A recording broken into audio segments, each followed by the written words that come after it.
For this video, we're going to focus on the progressions of a split squat. If you need any of the basics of the form, you can go back and watch Will's video that he posted a couple weeks ago. Okay, so for this progression of the split squat, we're going to be emphasizing the quadricep muscle.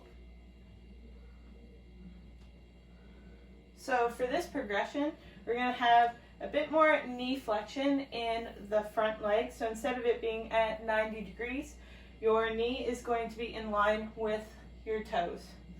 We always want to make sure that our knee isn't dropping in or flaring out, and it's right in line with our front foot. Our back leg is also just going to remain at 90 degrees so that we can remain stable during this exercise.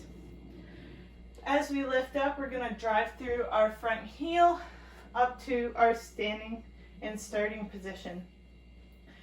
In this position, we want to make sure that we have a forward gaze, a proud chest, and our abdominals are engaged. As we lower down to the bottom position and drive through the heel up to the top position again. So lower and drive up. So some common mistakes that can occur when you're working through this progression is the torso either hyperextending or falling forward. So we want to make sure that we have that proud chest and our abdominals are engaged so that we keep that neutral position.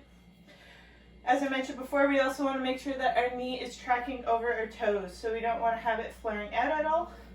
But we also want to make sure that this front heel remains on the ground, and if it comes up at all, we want to readjust our form to make sure that that doesn't happen.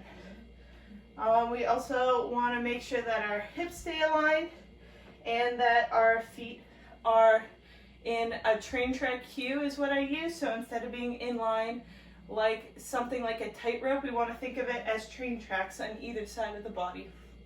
So I hope you guys learned something from this workout video and give this progression a try this week.